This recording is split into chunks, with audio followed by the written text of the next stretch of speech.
Welcome to our deep dive into ancient Rome. Oh, yeah. We're using Mommsen's History of Rome. Great source. And let me tell you, Yeah, this is not your typical history lesson. definitely not. We're going beyond dates and names Right. to uncover the fascinating reality of life in ancient Rome. The nitty-gritty. Exactly. Yeah, everyday stuff. And Mommsen is the perfect guide for this journey. Absolutely. He really brings the past to life. He does, doesn't he? He doesn't just tell us what happened. Oh, He paints a vivid picture of Roman society, love that. from political struggles Oh, yeah. to the everyday lives of, well, everyone. The ordinary folks. And we're starting at the very beginning, Okay. with the foundation of Rome itself. The building blocks. Mommsen talks about these early settlements in a region called Latium, Wow. highlighting the strategic importance of the Alban Hills. Interesting. Now, these hills weren't just a pretty backdrop, they were natural strongholds. Protection. Exactly. Early Roman society was organized into these clusters of families and clans Okay. called cantons, The intons. each centered around a fortified area, Makes sense. often in these very hills. I see. So from the start, Jenna. security and defense were absolutely crucial, Yeah. especially with all the competition for resource Absolutely. and power in the It's region. constant power struggles. It's amazing to think It is. that these small fortified settlements eventually grew into this mighty Roman Empire. I know, right? But Yeah. before Rome dominated the landscape, Mm-hmm. there were other powerful players in Italy. There were. And one group that really stands out are the Etruscans. The Etruscans. They're shrouded in mystery, Wally. even today. Wow. Mommsen dives into the debate over their origins. Okay. Some scholars believe they migrated from the Alps. Okay, the Alps. Others think they came from as far away as Asia Minor. Asia Minor, wow. It's incredible It is. how much they influenced Roman culture, despite their mysterious origins. Right. I mean, they have their own language and alphabet, Okay. completely different from the Greeks. Wow. And their alphabet spread to other groups, Well, like who? like the Celts. The Celts. And get this. Yeah. It actually contributed to the development of our own Latin alphabet. No way. That's a pretty big deal. It is. Yeah. Huge legacy. Absolutely. Wow. But the Etruscan influence goes even deeper. Deeper. They shaped Roman art, Uh-huh. religion, Okay. even urban planning. Wow. Really? I mean, think about it. Okay. Many of the things we associate with the Romans, Yeah. their ideas about kingship, Oh. their rituals, Uh-huh. even the fancies. Oh, what? You know that bundle of rods Oh, with an axe, right, a right. symbol of power that still resonates today? It does, yeah. All have roots in Etruscan culture. Wow, that's fascinating. It's a reminder that even the most powerful empires are built on foundations laid by others. And the Romans were masters at incorporating elements from other cultures, Yeah. blending them with their own traditions. Right. This ability to adapt and assimilate played a major role in their success. Makes... And this brings us to a pivotal moment, Okay. the transition from a monarchy to a republic. The Republic. Fasten your seatbelts, Oh, boy. because this is where the political drama really kicks in. I'm ready. The Roman Republic was this complex system Mm-hmm. with a constant push and pull for power. Yeah. You have the patricians, Okay. the elite families Yeah. who held most of the power initially, Right, the elites. and then the plebes, The plebes. the commoners who gradually fought for more rights More rights. and representation. Makes sense. And that fight wasn't easy. No. Mommsen describes this system Okay. called the nexum, Maxim. essentially debt bondage. Debt bondage. Imagine falling into debt Okay. and being forced to work for your creditor, almost like a slave, Oh, wow. until you paid it off. That's rough. The Nexum system exposed the deep social inequalities of the early republic. Yeah, definitely. It wasn't just about economics. Well, It was about power right. and control. Makes sense. The plebes' struggle against this system Mm-hmm. was a pivotal moment in shaping Roman law Interesting. and politics. So it really set the stage for what was to come. Exactly. Wow.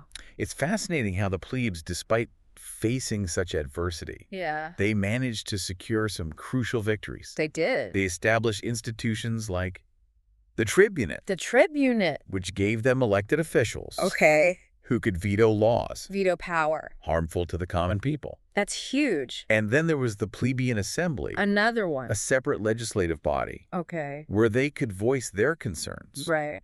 and have a direct impact on Roman law. That's important. These wins, Yeah. they were hard fought, I bet. but they show the power of collective action, even in a society as hierarchical as ancient Rome. Yeah, that's inspiring. Now, we also encounter some intriguing figures. Oh, whoa. During this period, Okay. Mommsen talks about Appius Claudius Caecus. Appius Claudius Caecus. He's a controversial figure. Controversial, how so? He pushed for progressive reforms, Okay. like building Rome's first aqueduct Oh, and a major road. that's impressive. But There's a... he also employed harsh tactics to achieve his goals. I see. He's a prime example of the contradictions within the Roman Republic. A Interesting. visionary leader, Mhm. but also Yeah. willing to use questionable methods.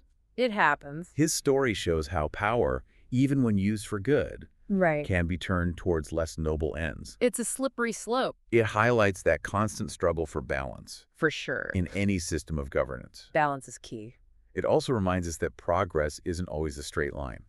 Definitely not. There are always setbacks Yeah. and complexities. That's light. But even with these internal struggles, Rome's power continued to grow. It did. They expanded throughout the Italian peninsula, Wow. which eventually brought them face to face Right. with a formidable opponent, Oh. Carthage. Carthage. And this clash of civilizations Oh. is where we get the Punic Wars. The Punic Wars. These 3 epic wars that literally shaped the Mediterranean world. Wow. And they weren't just about territorial conquest. Who knows? They were about dominance, Right. about who would control the seas, Control. the flow of trade Uh-huh. and resources. Makes sense. And Mommsen, Yeah. he doesn't hold back on the drama. I bet. He shares some incredible stories. Like what? Imagine Hannibal, Hannibal. the brilliant Carthaginian general, Okay. leading his army, Uh-huh. complete with elephants, Elephants. across the Alps. No way. It's a testament to his military genius It is. and strategic thinking. Wow. Hannibal's invasion of Italy sent shockwaves Shockwaves. through the Roman Republic. I bet. The Battle of Cannae, for example, Uh-huh. was a devastating Roman defeat, Really? a crushing blow Yeah. that forced them to reassess their tactics Adapt or die. and adapt to Hannibal's unconventional warfare. Makes sense. It showed that even the mighty Roman army was not invincible. You're right. Despite those setbacks, Mm-hmm. the Romans ultimately prevailed, They did? defeating Hannibal Okay. at the Battle of Zama. Ziva. This victory cemented their position Their position as... as the dominant power in the Mediterranean Wow. and marked a turning point in Roman history, How so? setting the stage for their transformation Okay. from a regional power Mm-hmm. into a global empire. Wow. But their victory came at a cost, A cost. both in terms of lives lost Right. and the brutal way they dealt with their defeated enemy. Oh. The Romans completely destroyed Carthage, Destroyed. leaving behind this chilling reminder Yeah. of what happened to those who dared to challenge their authority. It's a powerful message. It's a stark illustration of the Right. brutality and Uh-huh. pragmatism Yeah. that often characterized Roman expansion. Wow. That's intense. Now, amidst all this talk of military might Yeah. and political maneuvering, Right. let's not forget about the everyday lives Okay. of the people who made up Roman society. The average folks. So let's shift gears a bit Okay. and take a closer look at what life was like for ordinary Romans. Sounds good. It's a fascinating contrast. Yeah. We go from these epic battles Mm-hmm.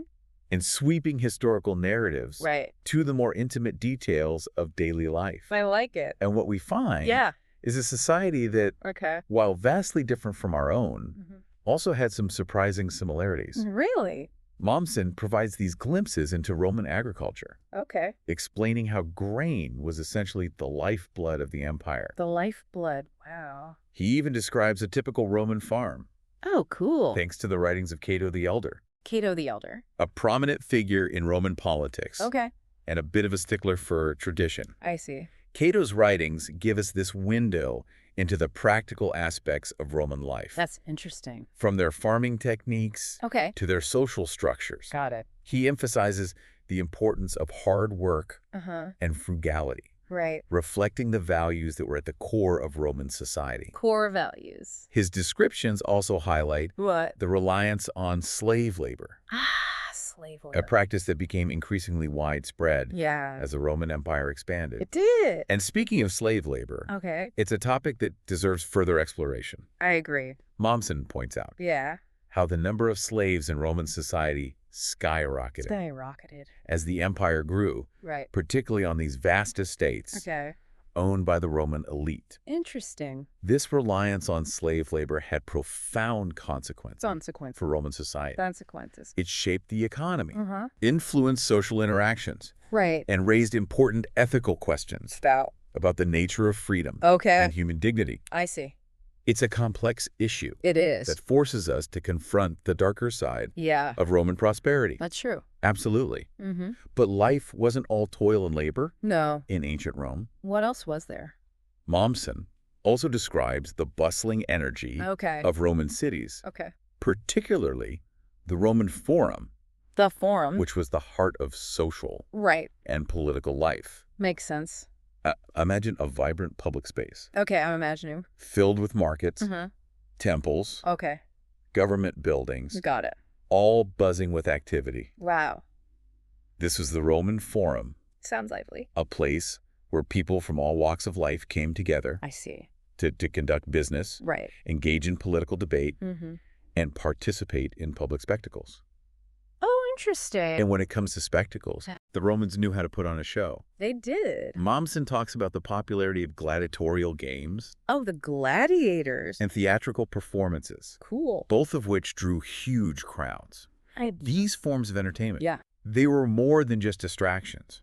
What else? They were carefully orchestrated events Okay. that served several purposes. Like what? They were a way for the Roman state to control Control. and appease the masses, Interesting. to instill a sense of unity Right. and national pride. Makes sense. They also reflected the Roman fascination with violence Silence. and spectacle, Yeah. a theme that runs throughout their history. He does. And as Rome's empire expanded, Mm-hmm.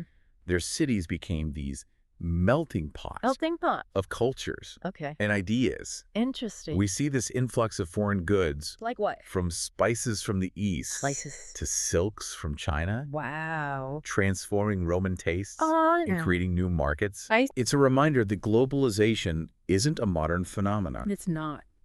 The Romans were connected Yeah. to this vast trade network that stretched across continents. That's amazing. This interconnectedness had a profound An impact. impact on Roman society. In what way? It introduced new ways of thinking, Okay. new religious beliefs, Mm-hmm. and new artistic styles. Right. It also contributed to the growing wealth Mm, and power of the Roman elite, of course. but it also exacerbated social tensions I could see that. and created new challenges Just for the Republic's fragile political system. Right. That makes sense. This influx of wealth Mm-hmm. and the expansion of the empire, Yeah. while bringing prosperity to some, Right. also began to sow the seeds of discontent Oh. and ultimately led to the decline of the Roman Republic. Wow. It's a reminder that even the most powerful empires Mm-hmm.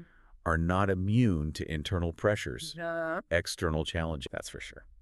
So as we get deeper into Mommsen's account, Yeah. it becomes clear Uh-huh. that the Republic's downfall, Yeah. well, the seeds were sown Okay. during its most prosperous era.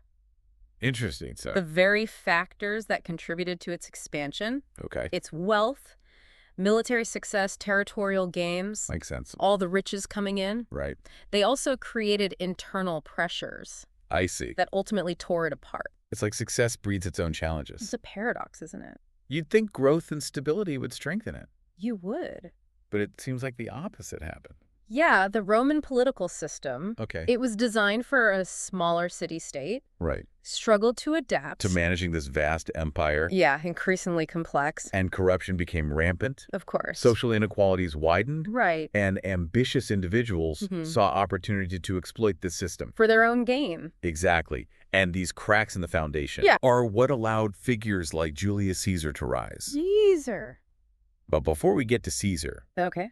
Mommsen highlights some key figures Eh? who represent this growing instability Huh? and foreshadow the Republic's demise. I see. He talks about the Gracchi brothers, The Gracchi brothers. these two reformers Okay. who tried to address the social and economic inequalities Right. that were tearing Roman society apart. Interesting. So the Gracchi brothers attempted to redistribute land Okay.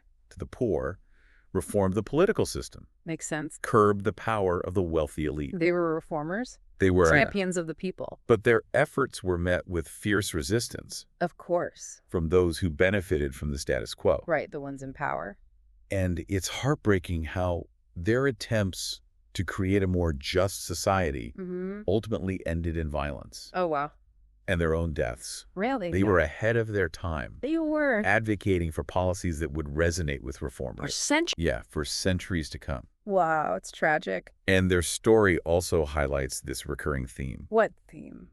The struggle between the interests of the wealthy and powerful versus the needs of the common people. The classic struggle. This tension had been present since the early days of the Republic. Yeah. But it would become increasingly pronounced. As the empire grew. And this is where Julius Caesar enters the picture. Caesar. Mommsen describes him as this brilliant military strategist. Okay. Charismatic leader, shrewd politician, who understood how to exploit the weaknesses of the system. To his advantage. Exactly. Smart. So, Caesar's campaigns in Gaul, while brutal and costly, showcased his military genius and his ambition. So he conquered vast territories. He amassed incredible wealth and gained the loyalty of a powerful army. Right, which made him a force to be reckoned with. Back in Rome. Where the tension was high. Yeah, where political tensions were reaching a boiling point. His rise to power was a calculated game of chess. Interesting. He understood how to use propaganda, cultivate popular support, and manipulate events. To his advantage. And he wasn't afraid to break the rules. Oh. This is demonstrated. How so? By his infamous crossing of the Rubicon River. Rubicon. This act essentially declared war on the Senate. Wow. And plunged the Republic into civil war. So that moment, crossing the Rubicon, became a symbol of his defiance. Right, his willingness to seize power by force. He gambled everything. On his military prowess. And his belief that he was destined to rule Rome. And for a while, it seemed like he was right. He faced off against Pompey. Pompey. Another powerful general. Representing the traditional Roman elite. So the clash between these two titans. It was a fight for the soul of the Republic. Really? To determine who would shape the future of Rome. Wow. High stakes. The Battle of Pharsalus. Okay. A decisive victory for Caesar. Marked a turning point. A turning point in the Civil War. Oh. And sealed Pompey's fate. Wow. But even with Pompey gone, Caesar still faced resistance from those who clung to the ideals of the Republic. I see. Who saw him as a tyrant. Right. Caesar's victory didn't end the conflict. It didn't. Instead, it ushered in a period of dictatorship. A dictatorship. A time when Caesar ruled with absolute authority. Wow. Enacting sweeping reforms. Consolidating his power. He was remaking Rome in his own image. His reforms were ambitious. Like what? He reformed the calendar. Okay. Granted citizenship to people in the provinces. Oh. And launched massive public works projects. He presented himself as a man of the people. He did. Trying to fix a broken system. But many saw him as a power-hungry dictator. They did. Dismantling the very foundations of the Republic. And it was this fear of Caesar's ambition and his disregard for the traditional power structures that ultimately led to his assassination. A group of senators claiming to be defending the Republic. Oh, wow. Stabbed him to death. Really? In the Senate House. That's dramatic. It was a shocking event. It was. A desperate act by those who felt Caesar had gone too far. They believed they could restore the Republic. They thought by eliminating him they could. Right. But their actions had unintended consequences. Unintended consequences. Instead of saving the Republic, they unleashed a new wave of chaos and violence. Oh, no. The power vacuum created by Caesar's death led to another round of civil wars. Oh, wow. With various factions vying for control. So it backfired. It's a testament to the fragility of political systems. It is. And the unintended consequences of even the most well-intentioned actions. That's true. They got rid of Caesar, but they couldn't put the Republic back together. It was too late. The forces unleashed by his rise to power were too powerful to contain. And out of this chaos and bloodshed, a new figure emerged. Who? Octavian. Caesar's adopted son. Wow. An heir. He was just a teenager. He was. When Caesar was assassinated. But he proved to be a shrewd and ruthless politician. Okay. Navigating the treacherous world of Roman politics. With remarkable skill. So Octavian was a master of strategy. Okay. And manipulation. Interesting. He played his rivals against each other, formed strategic alliances, and gradually consolidated his power. So in the end, he emerged victorious. He did. Wow. Becoming the first emperor of Rome. The first emperor. And ushering in a new era. A new era. The Roman Empire. That's incredible. It is. This young man thrust into the spotlight by such tragic circumstances. Right. Managed to not only survive, but thrive. In such a cutthroat environment. He learned from the best. He did. He observed Caesar's rise and fall. And took careful note of the mistakes of his predecessors. He understood the importance of popular support. Right. Projecting an image of strength. Stability. And appeasing the traditional power structures. While simultaneously centralizing power. In his own hands. He was a master of propaganda. Okay. And image making. So he took the name Augustus. He did. Meaning revered one. And presented himself as a restorer of peace and order. After decades of civil war. And under his rule, yeah, Rome did experience a period of relative peace and prosperity. Known as? The Pax Romana. Pax Romana. But as Mommsen points out, yeah, the stability came at a cost. A cost. The Pax Romana, while a time of great achievements in art, literature, architecture, was also a time of increasing authoritarianism. Ah, I see. Augustus skillfully dismantled the remaining vestiges of the Republic, consolidating power in his own hands. And creating a system of imperial rule. That would last for centuries. Wow. He maintained this facade of Republican institutions. But the reality was that power now rested firmly in the hands of the emperor. So we see the rise of a vast imperial bureaucracy. A network of spies and informers. And a curtailing of personal freedoms. That's in the name of security and stability. It's a fascinating period. This flourishing of culture, expansion of the empire's borders. Prosperity. But also the loss of political freedom. And the suppression of dissent. It raises those questions. And the trade-offs. Between order and liberty. Questions that are still relevant today. They are. And it's these complexities that make the study of Roman history so compelling. Yeah. It's not just about dates and names. It's about understanding the forces that shape human society. The challenges of governance. And the timeless struggle between individual freedom and the demands of the state. And as we move into the era of the Roman Empire, we'll see how these themes continue to play out. Shaping the lives of millions. Leaving an enduring legacy that continues to influence us today. Now, with the stage set for the Roman Empire, let's take a step back and examine how Rome's expansion impacted the lives of ordinary people, both within Rome itself and in the conquered territories. Because the story of Rome, it's not just about emperors and generals. It's about the countless individuals whose lives were shaped by the decisions of those in power. It's important to remember that history. It's made up of individual stories. And Mommsen doesn't shy away from exploring the human impact. He examines the social, economic, and cultural changes brought about by Roman expansion, offering insights into the lives of people from all walks of life. So let's dive into this aspect of Roman history. Let's explore the experiences of Roman citizens, soldiers, slaves, and those who found themselves on the receiving end of Roman conquest. Let's dive into the structure of Roman society. Mommsen describes it as, this rigidly hierarchical system. And your position basically determined everything. Your rights. Your privileges, even your life chances. It's fascinating how social status was so deeply ingrained. It really was. In Roman culture, it wasn't just about wealth. It was lineage, tradition, your place in the social order. Exactly. At the top, you had the patricians. The patricians. The elite families who traced their ancestry back to the founding of Rome, and they held most of the political power, controlled vast amounts of land and resources. And their status was almost hereditary. It was passed down through generations. Ensuring their continued dominance. And then you had the plebes. The plebes, the commoners. The vast majority of the population. Farmers, artisans, merchants, laborers. They had some rights. Some protections. But their lives were often precarious.